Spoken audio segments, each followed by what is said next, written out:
Muy buenas tardes, amigos. Aquí estamos transmitiendo nuevamente por su canal KDHK Televisión desde San Diego, ahora Hispanic World Television, y estamos entrando a este nuevo día, esta nueva semana que nos da mucha esperanza y mucha fe. Quiero comenzar hoy con una oración que nos ilumine y que nos llene del Espíritu Santo para que ustedes constaten que todo lo que aquí se hablará es obra de Dios y de su Espíritu Santo y no de nosotros que estamos aquí solamente siendo sus transmisores. Pedimos, Señor Dios, que tu Espíritu Santo descienda sobre nosotros y nos conceda este momento de amor, de paz y de transmisión al mundo entero. Bien, pues quiero invitarlos a que nos escriban durante el programa, que nos hagan sus preguntas, todo lo que ustedes tengan dudas. Estamos con mucho gusto para contestarlos, incluso para que nos hagan alguna observación, alguna sugerencia. Estamos abiertos a todos. Aquí todo el mundo aprendemos y todo el mundo somos escuchadores y todo el mundo también somos receptores y transmisores. Recuerden que tenemos nuestros salmos que son un regalito que les tenemos a las 3 primeras personas que se comuniquen aquí al teléfono que está pasando en la pantalla, y les haremos llegar estos salmos para que con gusto ustedes los disfruten y los lean en su casa. Pues bien, hoy tenemos el tema de profetas en tiempos de incertidumbre. Es importante preguntarnos si hay profetas en nuestros tiempos. ¿Ustedes qué creen? Pues bien, lo que debemos de saber, primero que nada, es que todos somos llamados a ser profetas. Desde el momento en que somos bautizados, somos nombrados profetas, pero también sacerdotes y reyes. Tanto mujeres como hombres, la única condición para poder tener y ser dignos de este linaje es que llevemos una vida espiritual y profunda. Recordemos que la imagen del bautismo solamente la tenemos muchos de nosotros, principalmente como católicos, en fotografía. Pero esa imagen quiere decir mucho porque es la herencia espiritual que nos están dejando nuestros padres. Es la herencia que ellos forman al hacernos partícipes de la espiritualidad, del camino que debemos de llevar para retornar hacia Dios. Y no se necesita ser perfecto o sabio o ser titulado de alguna profesión o tener conocimiento alguno. Solo una disposición abierta al Espíritu Santo, que es el que habla a través de cada ser, que logra tener una verdadera relación con Dios. Recordemos que Jesucristo no tuvo título alguno o carrera universitaria. Su preparación fue totalmente espiritual, guiado por el Espíritu de Dios, nuestro Padre. Él fue enviado para nosotros, para mostrarnos cómo volver a Dios, cómo restaurar nuestra desconexión con Dios, que es al final lo único que es elemental para poder ser un auténtico hijo de Dios y tener una vida en abundancia por la gracia de Dios. Hay una gran bendición en los nombramientos, en estos nombramientos de ser profeta. Primeramente, ser profeta es una persona que recibe la palabra de Dios, la aplica a sí mismo primero que nada y la transmite con amor a todos los que con él conviven. El sacerdocio o siervas o religiosas son servidores o servidoras de tiempo completo a través de todos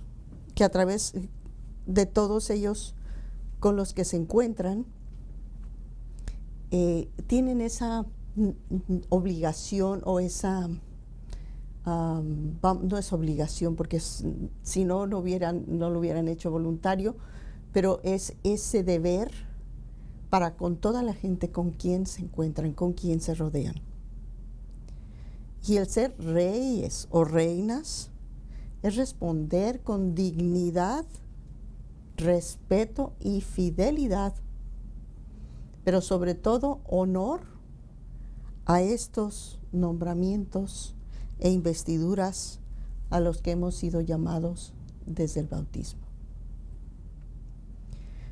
Todo aquel ser bautizado que logra la espiritualidad suficiente para poder entablar una relación con Dios íntima, tiene la vida garantizada en abundancia. No carece nunca de hambre o sed, de lo material, ni de lo material, y siempre tiene todo lo necesario en su vida. Todo lo que es necesario viene por añadidura, por parte de Dios. Simplemente por ese detalle de tener una intimidad con Dios. Hay una confianza plena. Su enfoque ya no es terrenal, sino todo lo que es espiritual. Se preocupa por amar, por servir, con la dignidad de un rey o una reina. Ya no hay temor, ni angustia, ni incertidumbre, ni miedo. Solo vive para cada día y plenamente. No se preocupa del pasado ni del futuro, porque Dios es el dueño y Señor absoluto de su existencia y está consciente de ello. Sus ambiciones se limitan a agradar y agradecer a Dios por todo lo que acontece en su vida. Aún lo que pudiera ser malo, nos da la certeza de que Dios nos está moldeando para algo mejor. Este es el profeta de hoy, el que se abandona en sus brazos, el que ora no para ser escuchado, sino para escuchar a Dios. Por lo general se piensa que un profeta es un ser extraordinario, que no tiene defectos, que no puede equivocarse o cometer errores. Pero es todo lo contrario. Cada ser elegido o llamado por Dios es un ser común, lleno de defectos, carencias, debilidades y es una persona de las más humildes. Son a los que Dios capacita para descubrirles el verdadero rostro de Dios y nos utiliza a través de nosotros para transmitir su voluntad. El riesgo que se corre es que la humanidad de aquellos que han conocido las Escrituras, pero que no las llevan a la práctica, son los que te pueden llevar a una condenación terrenal, basados en una mala interpretación de la palabra, como lo hicieron con el mismo Hijo de Dios, Jesucristo.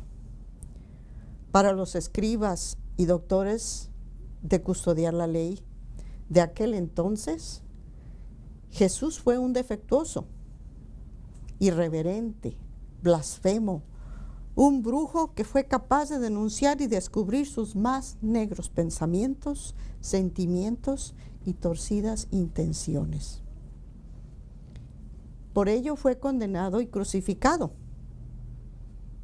Así en la vida actual, a los que sentimos este llamado y lo tratamos de ejercer, se nos condena, nos insultan, nos desacreditan, nos critican y nos tratan de la misma manera que trataron a Jesús. El mundo no vive espiritualmente, vive terrenalmente. Por ello carece hasta de lo más elemental. Busca la saciedad del dinero, el poder, el sexo, en tener algo o ser reconocido o el éxito. Pero ninguno de estos conceptos los lleva a conseguir paz o armonía interior. Solo les distraen de lo que verdaderamente es esencial. Luchan y se desgastan por alcanzar algo y ya que lo tienen, buscan más y más. Quieren estar en total y absoluto control de todo cuanto les rodea y acontece.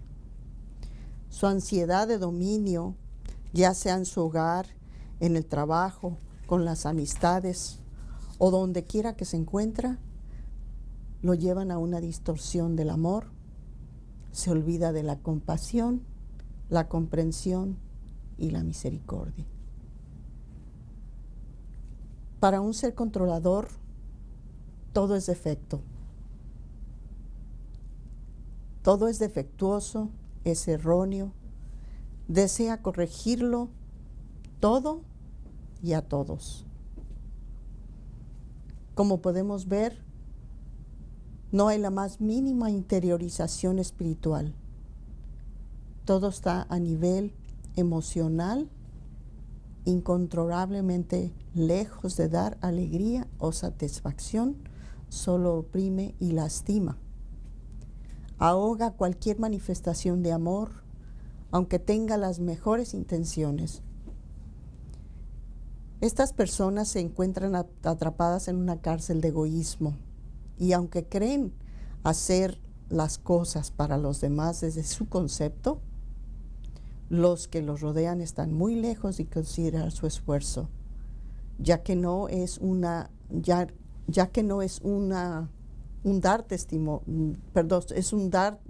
desinteresado, sino impuesto, obligado, que solo satisface su hambre de control, su ego, y todo debe de ser a su manera o simplemente no hay manera.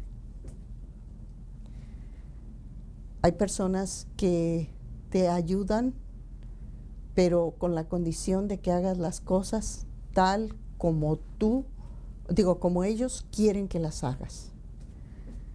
Y si por alguna razón tú das un pasito para sugerir o para hacer algo contribuyendo, les parece mal. Está totalmente negativo. Eso pasa mucho en personas de poder, que tienen poder, personas que tienen empresas, personas que tienen bajo su poder autoridad sobre otras personas y quieren controlarlo todo. Y hay personas que también en sus hogares tienen esa obsesión por el control. Todo tiene que estar perfecto y en su lugar. Y si no lo haces, entonces empieza la discrepancia, empieza el roce con estas personas. Un profeta no se preocupa de nada de eso. Vive en un nivel de interiorización que no le importa el tener, el poder o el valer. Se limita a admirar todas las obras de Dios o que Dios hace en él o ella y a través de él o ella. Porque la abundancia le llega de donde menos piensa, y de quien menos piensa es de quien recibe todo lo que ni siquiera espera, pero que sí necesita. Como podemos ver o recordar en la Primera de Reyes, capítulo 17, versículos del 8 al 24, cuando una viuda alimenta al profeta Elías, aún sabiendo que con lo que lo alimentara ya no tendría más para comer, y sin embargo, Dios le proveyó por muchos años. Así como este ejemplo, hay muchos más que precisamente hoy veremos en nuestro Evangelio.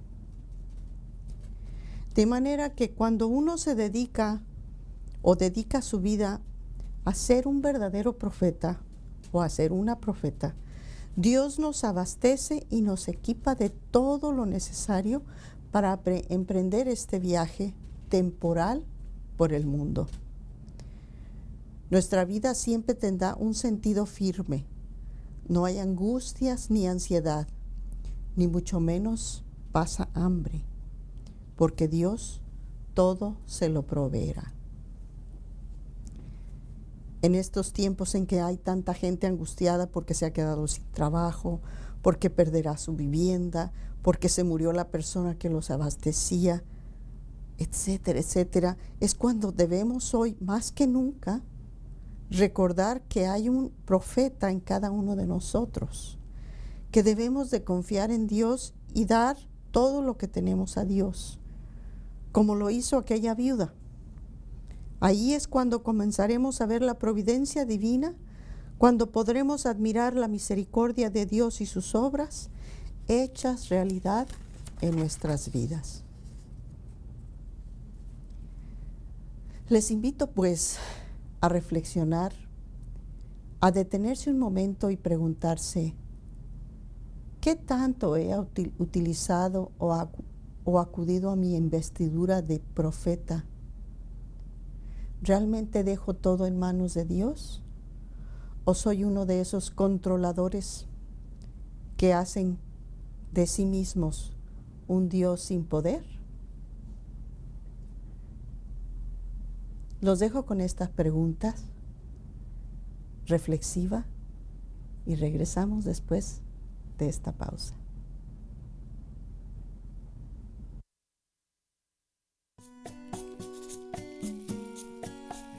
If you're contemplating a trip to Cozumel, then you're probably already thinking about the gorgeous beaches, amazing food, and the exciting water sports. What you might not have thought about is a tequila tour. Let's see what Hacienda Antigua has to offer.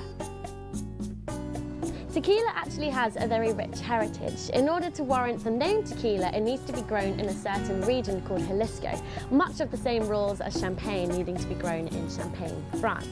Now, tequila's main ingredient was actually found after a lightning bolt struck the agave plant, releasing a nectar which became the main basis of tequila. Methods for making tequila have changed over the centuries, but today the best way of making it is by using only the outside of the blue agave plant. It's completely organic, contains no sugar, so that means no hangover. When you think of tequila, you'll probably picture a clear fluid, but as Gasper's shown me, you can also find golden versions as well.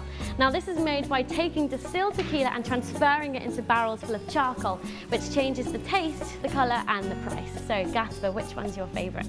All of them, but this is the most important tequila that we have in Mexico. It's expensive too. Perfect, I'll have to try some. Gasper, thank you so much for showing me around. I've learned a lot about tequila, I hope you have as well. Should we try some? Yes. Okay.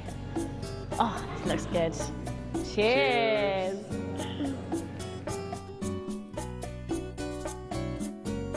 Click on our videos, there's plenty more to explore.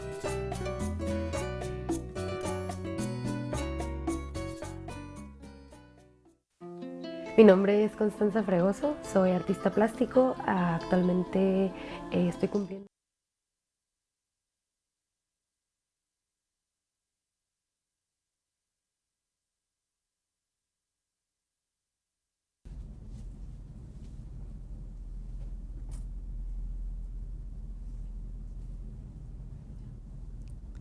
Bien, pues hoy quiero hablarles del profeta Isaías porque vamos a tocar la primera lectura del Evangelio de la siguiente semana.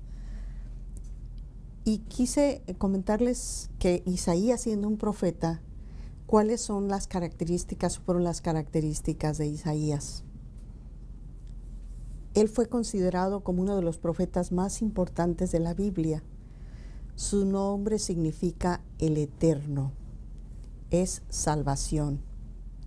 Vivió en Jerusalén y sus profecías están principalmente enfocadas en Israel y Judá y otras naciones, según la tradición judía.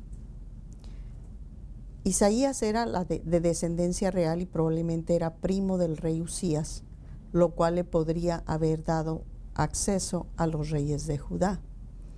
Aquí vemos una imagen pues imaginaria de lo que es Isaías, porque a Isaías Dios se le reveló o le mostró muchas visiones, y de esas visiones es como él escribió estos libros del Antiguo Testamento. En el primer versículo del libro lo indica: Isaías recibió visiones de Dios durante los reinados de Usías, Jotam, Acaz y Ezequías, reyes de Judá. Su ministerio se desarrolló en la segunda mitad del siglo XII a.C. y duró por lo menos 40 años, desde finales del reinado de Usías hasta el ataque del rey asirio Sennacherib a Jerusalén. Esto lo podemos leer en Isaías 6, capítulo 6, versículo 1. Sin duda, sus profecías siguen siendo señales y presagios muy importantes para nosotros en la actualidad.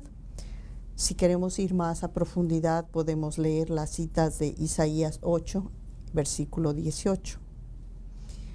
Muchas de sus profecías comienzan refiriéndose a su contexto histórico y un cumplimiento en el futuro cercano, pero luego se enfocan en un cumplimiento mucho mayor que ocurrirá poco antes del regreso de Cristo.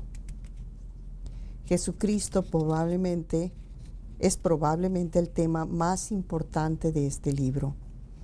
De hecho, Isaías es el libro del Antiguo Testamento con más profecías de la segunda venida de Cristo, y casi un tercio de sus capítulos contienen profecías tanto de su primera como de su segunda venida. Veamos algunas de ellas. En Isaías capítulo 2, versículo 4 dice: y juzgará entre las naciones. Recordemos que está hablando de Jesucristo. En la segunda cita, capítulo 4, versículo 11, dice: sería el nuevo del Eterno. Luego dice en Isaías 7:14: nacería de una virgen y sería llamado Emanuel. En Isaías 8:14 dice: sería por piedra para tropezar y por tropezadero para caer. Tendría un principado eterno sobre su hombro y sería llamado príncipe de la paz. Isaías 9, del 6 al 7. Otra profecía es: el Espíritu Santo reposará sobre él. Isaías 11:2. Otra más sería una piedra probada angular, preciosa, de cimiento estable. Isaías 28:16. Más de la mitad de los capítulos entre Isaías 40 y 61 hablan acerca de Jesucristo, siendo el capítulo 53 el más importante en cuanto a la salvación de la humanidad por su profecía del sufrimiento de Cristo, que el sufrimiento de Cristo tuvo que pasar por nuestros pecados. Como ven, Dios utilizó a Isaías para revelar que Jesús vendría a la tierra, primero como ser humano para morir por nuestros pecados, y luego, tras haber resucitado, en toda su gloria para establecer el reino de Dios en la tierra. Podemos ver esta profecía también en Hebreos 9, capítulo 28. En Isaías 26, capítulo 19, también anuncia la resurrección de Cristo. Tus muertos vivirán, junto con mi cuerpo muerto resucitarán. Tal como el rey David lo había hecho en tiempo antes, lo vemos también en los Salmos 16, versículo 10. Advertencias y promesas para Israel y Judá. En términos de contenido, el tema más extenso son las advertencias de Dios a Israel y Judá, tanto para los tiempos de Isaías como para la actualidad. Los primeros 11 capítulos describen una gran cantidad de pecados sociales, morales o religiosos de estos pueblos que sus descendientes actuales parecen no haber dejado de cometer. Esta profecía queda aún más clara en el capítulo 11, donde vemos que el Eterno alzará otra vez su mano para librar a Israel y a Judá del cautiverio cuando Cristo regrese. Afortunadamente, las profecías de Isaías para Israel y Judá terminan con la tentadora promesa de salvación y misericordia de Dios en su reino.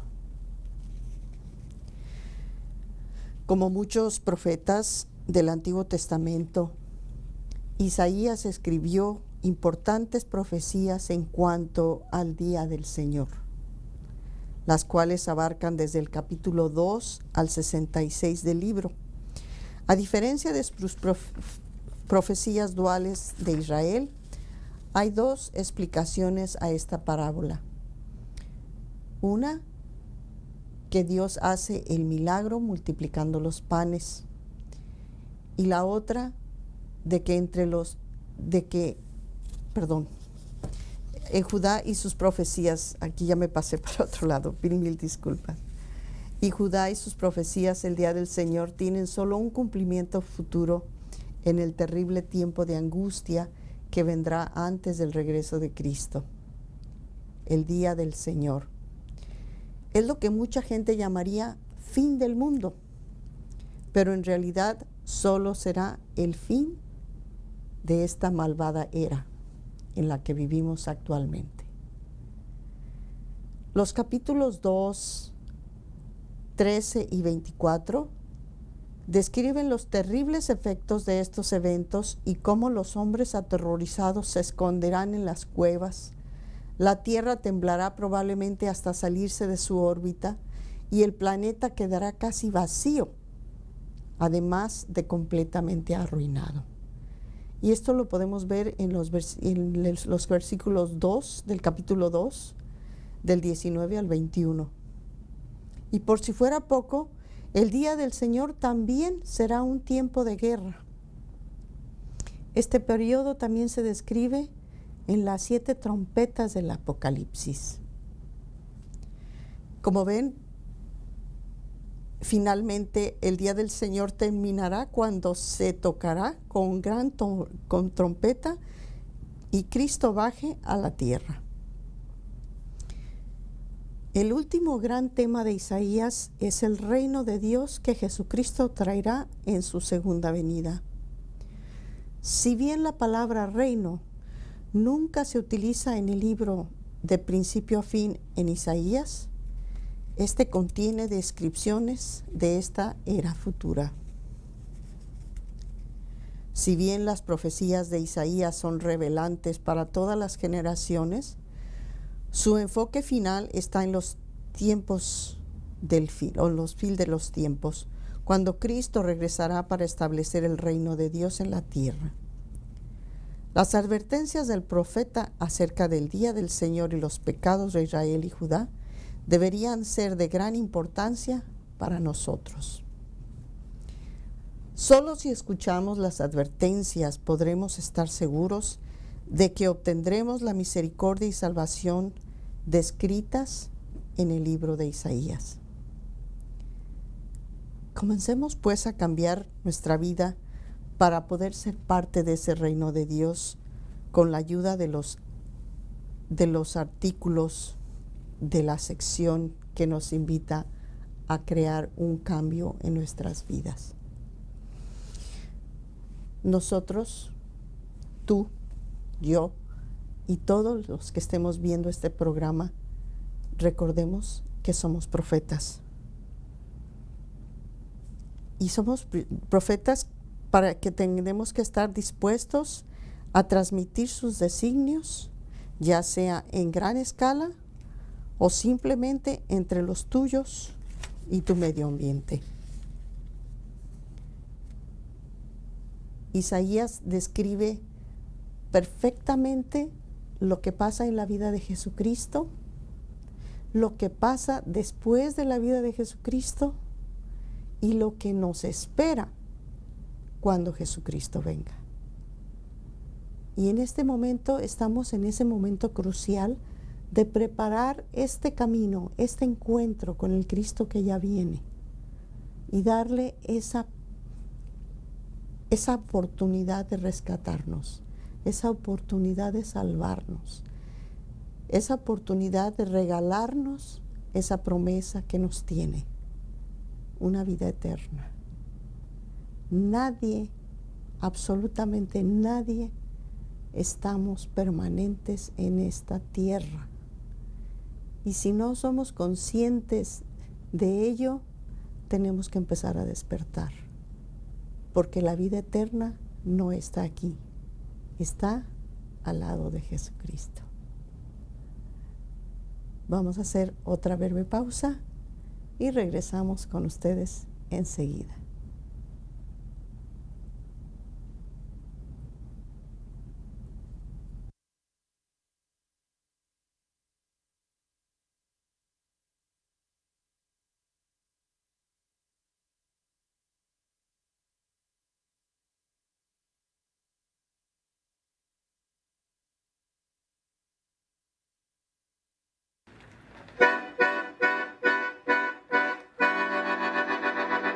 Usted me cuenta que nosotros dos fuimos amantes y que llegamos juntos a vivir algo importante. Me temo que lo suyo es un error. Yo estoy desde hace tiempo sin amor. Y el último que tuve fue un borrón en mi cuaderno. Usted me cuenta que hasta le rogué que no se fuera y que su adiós dejó a mi corazón sin primaveras. Y anduve por ahí de bar en bar, llorando sin podérmelo olvidar, gastándome la piel en recordar su juramento. Perdón, no la quisiera lastimar, tal vez lo que me cuenta sea verdad. Lamento contrariarla, pero yo no la recuerdo, no la recuerdo.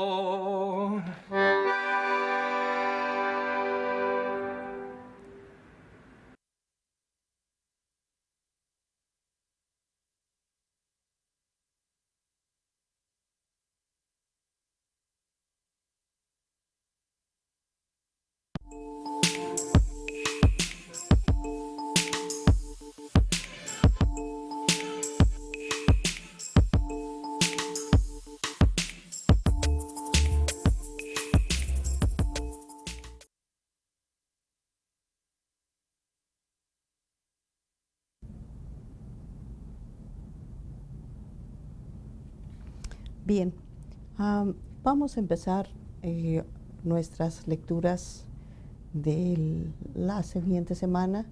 las lecturas del Evangelio del fin de semana. Y vamos a comenzar con una lectura del libro de Isaías, del capítulo 55 del 1 al 3. Esto, recuerden que estamos hablando del ciclo A de la liturgia de los católicos. Y dice así: todos ustedes, los que tienen sed, vengan por agua, y los que no tienen dinero, vengan, tomen trigo y coman, tomen vino y leche sin pagar. ¿Por qué gastar el dinero en lo que no es pan y el salario en lo que no alimenta? Escuchadme atentos y comerán bien. Saborearán platillos sustanciosos. Préstenme atención, vengan a mí, escúchenme y vivirán. Aquí vamos a mostrar unas imágenes que nos dan un poquito una idea de lo que esta parábola nos está dando. ¿Por qué gastar el dinero en lo que no es pan y vuestro trabajo en lo que no sacía? Como podemos comprobar en esta lectura, lo dicho al principio de este programa, la invitación que nos hace el Señor es acudir a Él para lo más elemental, principalmente en estos tiempos. Todo aquel que vuelve sus ojos a Dios es escuchado, y Dios nos provee de todo lo necesario. ¿Y por medio de quién? Menos pensamos. Nos conforta abundantemente y nos colma de bendiciones. Nunca se hace sordo a la súplica del necesitado, porque Él sabe que su súplica está despojada de ambición, de exigencias, de poder o control. Solo desean ver su misericordia. El acudir a Él no solo satisface el hambre física, sino también la espiritual, porque es el comienzo de una relación íntima con Dios. Su espíritu o nuestro espíritu empieza a restablecerse. Dicen que el amor entra por el estómago, y es precisamente cuando acudimos a Dios cuando no tenemos para comer. Así es como Dios nos enamora también, nos sacia y nos deja ver que ningún esfuerzo es necesario para obtener las bendiciones de Dios. Solo basta volvernos a Él, tomarlo en cuenta y permanecer con Él.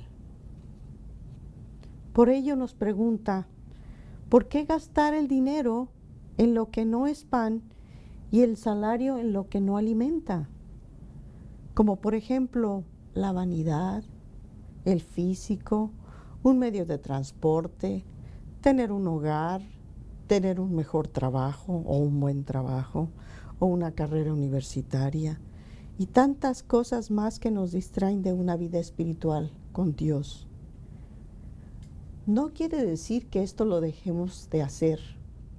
Esto simplemente nos da la escala de valores donde debemos de poner cada cosa en su lugar dentro de la escala de valores espirituales, porque nosotros no tenemos una guía espiritual, pero sí tenemos una terrenal y queremos controlar todo lo que vemos, pero con la espiritual no la vemos y no la podemos controlar más que interiorizando y dejando y abandonando. Entonces esa es la que nos causa más incertidumbre y a la que menos queremos acudir, pero es la única que nos salva. Jesús nos dice: escúchenme atentos y comerán bien, saborearán platillos sustanciosos, Préstenme atención, vengan a mí, escuchen y vivirán. El deber de nosotros, no como humanos, sino como seres espirituales, es ocuparnos de las cosas de Dios. Eso es hacer lo que decimos en una de las frases del Padre Nuestro: hágase tu voluntad en la tierra como en el cielo. Hacer con certeza la voluntad de Dios. Muchas veces nos engañamos nosotros pensando que todo lo que hacemos, si se lo ofrecemos a Dios, ya estamos haciendo su voluntad. Pero no es así. Este es un engaño egoísta de nuestra parte. Si nosotros queremos realmente hacer la voluntad de Dios, tenemos que buscar a Dios para saber cuál es su voluntad. Porque no es lo mismo hacer mi voluntad para Dios que la voluntad de Dios para mí. Vamos a leer ahora el Salmo 144. Y dice: abres tu mano, Señor, y nos sacias de favores. El Señor es clemente y misericordioso, lento a la cólera y rico en piedad. El Señor es bueno con todos, es cariñoso con todas sus criaturas. Los ojos de todos te están aguardando. Tú les das la comida a su tiempo, abres tu mano y sacias de favores a todo viviente. El Señor es justo en todos sus caminos, es bondadoso en todas sus acciones. Cerca está el Señor de los que lo invocan sinceramente. Este Salmo 144 nos confirma cómo Dios nos ama. El amor humano no se puede comparar al amor de Dios.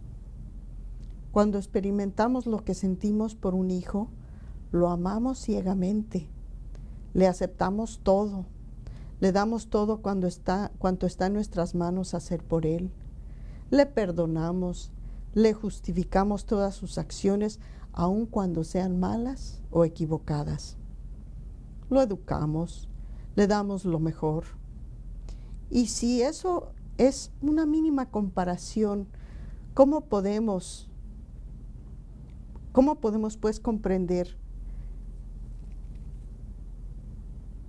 De esta manera podemos comprender un poquito lo que Dios siente por nosotros. Si nuestros papás o si nosotros como padres somos capaces de darle eso a nuestros hijos, ¿qué tanto más nos puede dar Dios, que es el Padre de todos? Y que está única, así como nosotros vamos y acudimos con mi papá o con mi mamá: mamá, necesito esto, mamá, dame el otro, mamá, mira, ya se me atoró esto, mamá, ayúdame acá, papá, esto, papá, lo otro. Es la misma forma en como nosotros nos tenemos que relacionar con Dios, porque Él es el papá de todos nosotros. Y es el papá y la mamá de todos nosotros, porque Dios es la parte femenina y la parte masculina. Dios es un todo. Nosotros como hombres y como mujeres somos un todo de Dios. Y Dios es un todo para nosotros. De manera que a la mamá, que es a la que más fregamos prácticamente, perdón por la palabrita, pero es a la que más molestamos en todo, esa es una parte tan sublime de Dios, que podemos acudir a Él de la misma forma como lo hacemos con nuestra mamá. Los lazos de amor de Dios son de sangre, que purifica, que emblanquece y diviniza toda miseria humana. Ahora vamos a pasar a lo que es la segunda lectura de la carta del apóstol San Pablo a los romanos. Es el capítulo 8, versículo 35 al 39. Y dice así: hermanos, ¿qué cosa podrá apartarnos del amor de Dios con que nos ama Cristo? las tribulaciones, las angustias, la persecución, el hambre, la desnudez, el peligro, la espada. Ciertamente de todo esto salimos más que victoriosos, gracias a aquel que nos ha amado, pues estoy convencido de que ni la muerte ni la vida, ni los ángeles ni los demonios, ni el presente ni el futuro, ni los poderes de este mundo, ni lo alto ni lo bajo, ni criatura alguna podrá apartarnos del amor de Dios que se nos ha manifestado en Cristo Jesús. Esta es la palabra de Dios de la segunda lectura. Pues esta lectura volvemos otra vez a reforzar lo que acabamos de decir. Si hay una situación, dice, ¿qué cosa podrá apartarnos del amor con que Cristo nos ama? Vamos a decir, si ustedes están en una tribulación y están con su mamá, ¿se aferrarían a su mamá? ¿Y su mamá protegería a sus criaturas? Claro que sí. Si su mamá está pasando angustias, ustedes están ahí con su mamá, estén o no estén angustiados, ella de todas maneras es firme y trata de buscar soluciones. Si hay persecución en su familia, con su papá, con su mamá, con el trabajo, es la unificación, es la fuerza de la familia lo que hace que permanezcamos ahí. Si hay, si no tienen que vestir, si hay vergüenza en la familia, si hay peligro, si hay espada incluso que hayan agredido a alguien de la familia, estamos ahí unidos con esa persona. Y esto es la imagen de Cristo. Aquí San Pablo nos deja ver cómo lo que decíamos en la primera lectura o lo que dice la lectura del Evangelio del domingo pasado es como una perla que cuando uno la descubre va y vende todo lo que tiene por obtenerla. No existe tribulación, angustia, persecución, hambre, desnudez, peligro, espada que nos pueda separar del amor de Dios, porque en toda lucha o afrenta de este mundo, Él está con nosotros y nos unifica como familia y nos unifica en una fuerza interior que nos hace que permanezcamos unidos a Cristo, como cuando tenemos un problema en la familia y todos nos apoyamos. Cuando están las tribulaciones y todas estas persecuciones y toda esta hambre, todo mundo como que nos reclutamos, como que nos protegemos unos a otros y permanecemos unidos al cuerpo de Cristo, así como permanecemos unidos a nuestro papá, a nuestra mamá, a nuestro hermano cuando estamos en peligro. Cuando hay una tormenta, cuando hay una amenaza de cualquier tipo, todo mundo nos protegemos o nos sobreprotegemos unos con otros. Y esto es lo que nos invita esta palabra de Dios, a que nos interioricemos todos unos con otros. La pregunta está aquí. ¿Cómo podemos negarnos a disfrutar o gozar de este inmenso amor? ¿Por qué aferrarnos a lo terrenal cuando hay tantas impresionantes cosas que podemos vivir y admirar tan solo con mantener una relación con nuestro Dios? ¿Por qué nos negamos a nosotros mismos esa dicha? ¿Acaso por orgullo o por no querer dejar el control? Vamos a pasar a la lectura del Evangelio, que nos dice la lectura del Evangelio de San Marcos, capítulo 14, del 13 al 21, y dice: en aquel tiempo, al enterarse Jesús de la muerte de Juan el Bautista, subió a una barca y se dirigió a un lugar apartado y solitario. Al saberlo, la gente lo siguió por tierra desde los pueblos. Cuando Jesús desembarcó, vio aquella muchedumbre, se compadeció de ella y curó a los enfermos. Como ya se hacía tarde, se acercaron sus discípulos a decirle: estamos en despoblado y empieza a oscurecer. Despide a la gente para que vayan a los caseríos y compren algo de comer. Pero Jesús les dijo: no hace falta que vayan, denles ustedes de comer. Ellos le contestaron: no tenemos aquí más que 5 panes y 2 pescados. Él les dijo: tráiganmelos. Luego mandó que la gente se sentara sobre el pasto. Tomó los 5 panes y los 2 pescados y mirándolo al cielo pronunció una bendición, partió los panes y se los dio a los discípulos para que los distribuyeran a la gente. Todos comieron hasta saciarse y con los pedazos que habían sobrado se llenaron 12 canastos que comieron hasta 5,000 hombres, sin contar mujeres y niños. Palabra de Dios. Como se darán cuenta, todo lo que hemos dicho hasta ahora está relacionado con saciar el hambre, pero no solo física, sino la más importante, la espiritual, que es la que nos da todo por consecuencia o añadidura. Al principio de la lectura nos muestra a un Jesús conmovido, lleno de tristeza y dolor, no tanto por Juan, su primo, de quien le informaron que fue asesinado. Aquí vemos la imagen. Sino por la maldad de los corazones que entretejieron semejante infamia, como lo leemos en Marcos 6, 17 al 19, porque Herodes mismo había enviado a prender a Juan y lo había encadenado y lo había puesto en la cárcel por causa de Herodías, mujer de su hermano Felipe, pues Herodes se había casado con ella.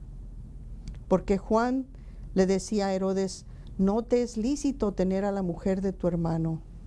Y en el capítulo 19 le dice: y Herodías le tenía rencor y deseaba matarlo.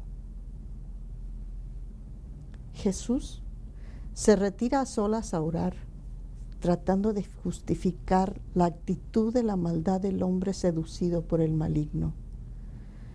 Pero una vez que regresa, se encuentra con una multitud que lo sigue hambriento de conocer esas palabras que anuncian la buena nueva. Nunca nadie les había hablado así, ni habían sentido cómo sus palabras resonaban en su interior. Su interés era tal que se hizo tarde.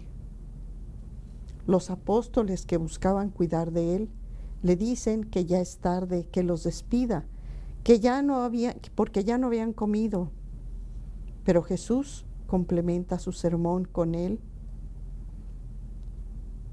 que saciaba sus almas con el alimento físico, multiplicando 5 peces y 2 panes, saciando su hambre y también dando así testimonio de que solo basta escucharlo, estar atento a lo que Dios nos dice, y Él mismo se encarga de alimentar el estómago de toda la multitud que ahí se encontraba. Hay 2 explicaciones a esta parábola. Una, que Dios hace el milagro multiplicando los panes, y la otra, que de entre los pocos que traían algo para comer, los invita a compartir con los demás, y aún así todo se ve multiplicado en las manos de Dios hasta saciarlos. Compartir es una parte prioritaria de nosotros como hijos de Dios. En esta lectura, Jesús nos invita a compartir el pan. Jesús nos invita a que si yo traigo un pedacito, lo comparta con el que está a un lado mío. Y ese pedacito se va a multiplicar por el simple hecho espiritual de la palabra compartir. Cuando yo comparto con los demás, todo lo que yo tengo, eso que yo comparto, se me regresa, se me multiplica y me da una satisfacción tan hermosa poder compartir, pero más hermosa cuando yo veo la misericordia de Dios de que no se queda con nada. El Papa tiene unas palabras a este Evangelio. El Santo Papa Francisco nos dice, cualquiera de nosotros puede preguntarse, ¿cómo sigo a Jesús? ¿Y cómo sé si sigo bien a Jesús o si lo sigo en modo interesado? Para responder a estas dos preguntas necesitamos refrescar la memoria, recordando ¿qué ha hecho Jesús por mí? Pensando sobre todo y concretamente en nuestra vida. Entonces encontraremos muchas cosas grandes que Jesús nos dio gratuitamente, porque nos ama a cada uno de nosotros. Una vez que veo las cosas que Jesús ha hecho por mí, me hago la segunda pregunta, ¿qué debo de hacer por Jesús? Y así, con estas dos preguntas, tal vez podamos purificarnos de toda forma de fe interesada. Que el Señor nos ayude en este camino para purificar nuestra fe de todo interés. Y los dejo con esta frase que dice, recordemos que no somos humanos viviendo una experiencia espiritual, somos espíritu viviendo una experiencia humana. Los invitamos, amigos, pues entonces a que nos sigan sintonizando. Les damos muchas gracias por estarnos sintonizando cada lunes. Les pedimos que compartan con sus amigos, con sus amigas, con sus vecinos. Es tan necesario tener una esperanza en medio de estas tribulaciones que estamos pasando. Es tan necesario. Me da tristeza saber que estos programas que nos dan esperanza, nos dan fe, nos dan alegría, no tienen la misma motivación que si viene alguien y nos habla de belleza o de viajes o de finanzas. ¡Qué tristeza! Porque nosotros estamos aquí de paso y esas bellezas se van a acabar y esa vanidad se va a acabar y ese poder se va a acabar. Pero lo que no se acaba es nuestro espíritu. Y por eso este programa, despertemos el alma, compartamos con nuestros hermanos, invitémoslos a que despierten su alma y que nos acompañen todos los lunes a través de este canal KDHK, transmitiendo desde San Diego, nos ayuden a compartir esta palabra de Dios, nos nutran con sus preguntas, con sus observaciones, con todo lo que ustedes quieran y los esperamos aquí en este canal KDHK Televisión desde San Diego, California. Los esperamos la próxima semana. Que Dios los bendiga.